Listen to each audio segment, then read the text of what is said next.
اس کا جو اصل بانی مبانی ہے نا یہ وہاں برطانیہ میں اس سے ملا ہوں، ہمارے ساتھ بھی تعاون کرتے ہیں، اللہ ان کو جزائے خیر دے۔ اللہ اللہ اللہ، اس کی قمیص دیکھو، اس کی شلوار دیکھو، اس کے گھر میں جا کر وہ عالم ہے، ڈھابل کے شاید فارغ ہے، ڈھابل کا ہے، عالم ہے، اور اتنے مالدار مولوی صاحب، سبحان اللہ، چرچے خرید رہے۔ پاکستانیوں کی طرح نہیں ہے کہ فارم ہاؤس بیوی کے لیے سوئمنگ پول وہ سوئمنگ پول والے لوگ نہیں ہیں۔ امام مالک رحمۃ اللہ علیہ مسجد نبوی میں پڑھا رہا تھا، قربان جاؤں، مسجد نبوی میں حدیث پڑھا رہا تھا، تو امام مالک رحمۃ اللہ علیہ نے فرمایا کہ اے اللہ مجھے زیادہ عمر دے دے کہ میں حدیث کی خدمت کروں، لوگوں کو پڑھاتا رہوں۔ ہر بندے کی تمنا ہوتی، ہر بندے کی تمنا ہوتی ہے۔ یاد رکھ لینا مولانا 24 گھنٹے میں درود پڑھا کرو، صلاۃ الحاجت پڑھو، خدا سے مانگو، سمجھ شریف میں ہے کہ نہیں؟ خدا کی قسم دیوبند میں ایسے ایسے علماء پیدا ہو گئے جو ہمیشہ دیوبند میں اول آتے تھے، مدرسے نہیں ملا، طلبہ نہیں ملے، دفن ہو گئے، کوئی جانتا نہیں ہے۔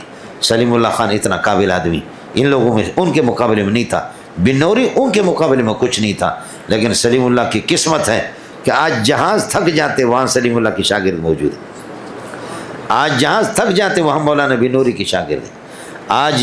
آج کائنات کا کوئی حصہ نہیں ہے کہ جہاں پر دیوبند علماء دیوبند موجود ہوں، یہ ان لوگوں کی خوش قسمتی ہے۔ اس لیے ساتھی درود پڑھ، یہ چالو ہے، ہاں درود پڑھا کرے ساتھی کثرت سے کہ پاک پروردگار آپ کو اس پر لگا دے، اللہ آپ کو شاگرد دے دے۔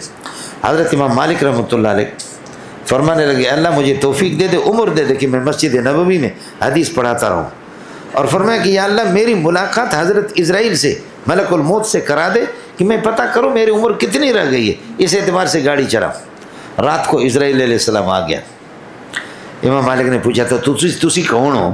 تو انہوں نے کہا کہ ایسی جڑا نا یہ اسرائیل ہوں میں، اسرائیل۔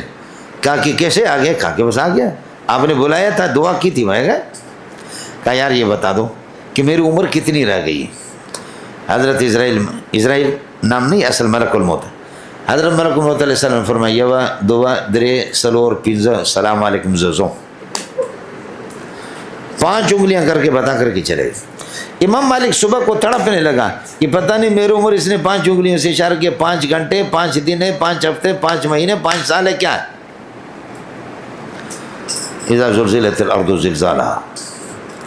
امام مالک نے اپنے 2 شاگرد بھیجے، کہا کہ اللہ کے لیے ابن سیرین بڑا مذاقی ہے مولوی منظور کی طرح، جا کر کے ابن سیرین سے پتہ کرو کہ ایک بندے نے خواب دیکھا ہے، ملک الموت کو اپنی عمر پوچھی ہے اس سے، ملک الموت نے 5 انگلیاں بتائی۔ اب وہ بندہ پریشان ہے کہ 5 دن، 5 گھنٹے، 5 گھنٹے، 5 دن، 5 ہفتے، 5 سال، کیا مراد ہے؟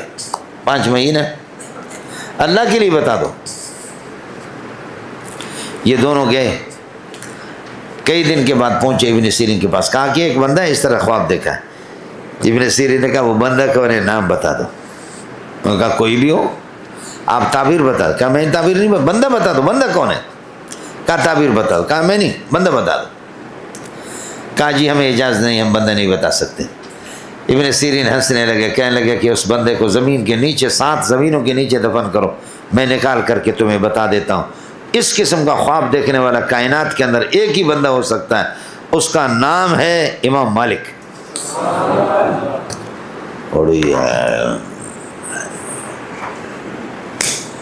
راز آؤٹ ہو گیا۔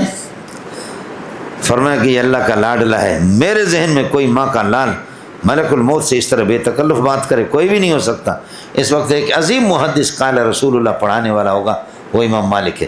لیکن میرے بھائی جان کو کہو، جا کر کے کہو پریشان نہ ہو جاؤ، نہ 5 گھنٹے، نہ 5 دن، نہ 5 ہفتے، نہ 5 مہینے، نہ 5 سال، کچھ بھی مراد نہیں ہے۔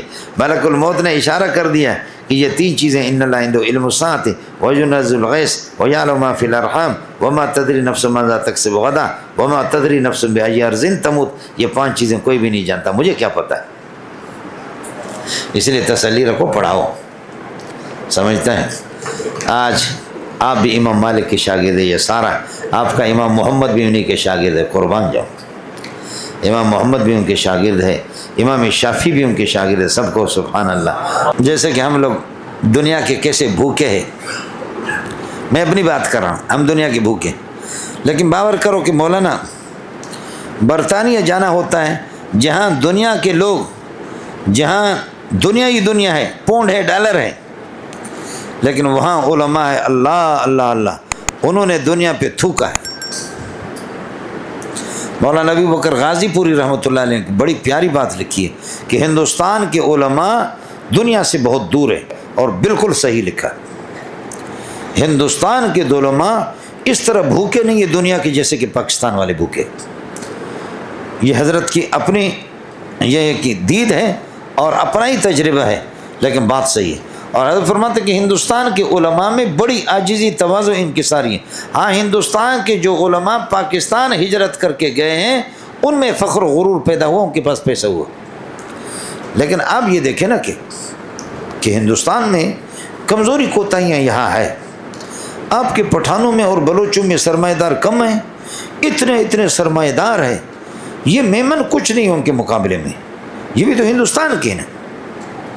یہ مہاجر کوئی سینما میں کام کر رہا ہے، کوئی اللہ آپ کو کیا کام کر رہا ہے، لیکن مدرسوں میں جامع فاروقیہ کے ہم نے ان کو دیکھا، محلے والوں کو دیکھا کہ بالکل داڑھی منڈے بہت سے لوگ ہندوستانی لوگ، لیکن ان کو پتہ ہے کہ یہ مدارس ہماری کامیابی کے لیے کام کر رہے ہیں.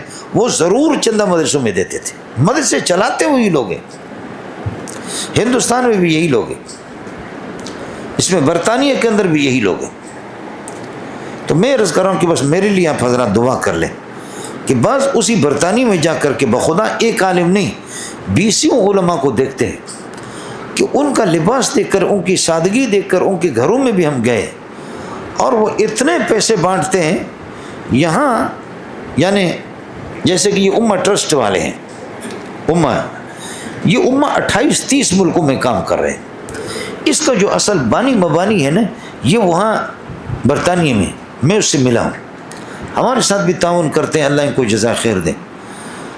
اللہ اللہ اللہ، اس کی قمیص دیکھو، اس کی شلوار دیکھو، اس کی گھر میں جا کر وہ عالم ہے، ڈھابیل کے شاید فارغ ہے، ڈھابیل کا ہے، عالم ہے، اور اتنے مالدار مولوی صاحب، سبحان اللہ، چرچے خرید رہے.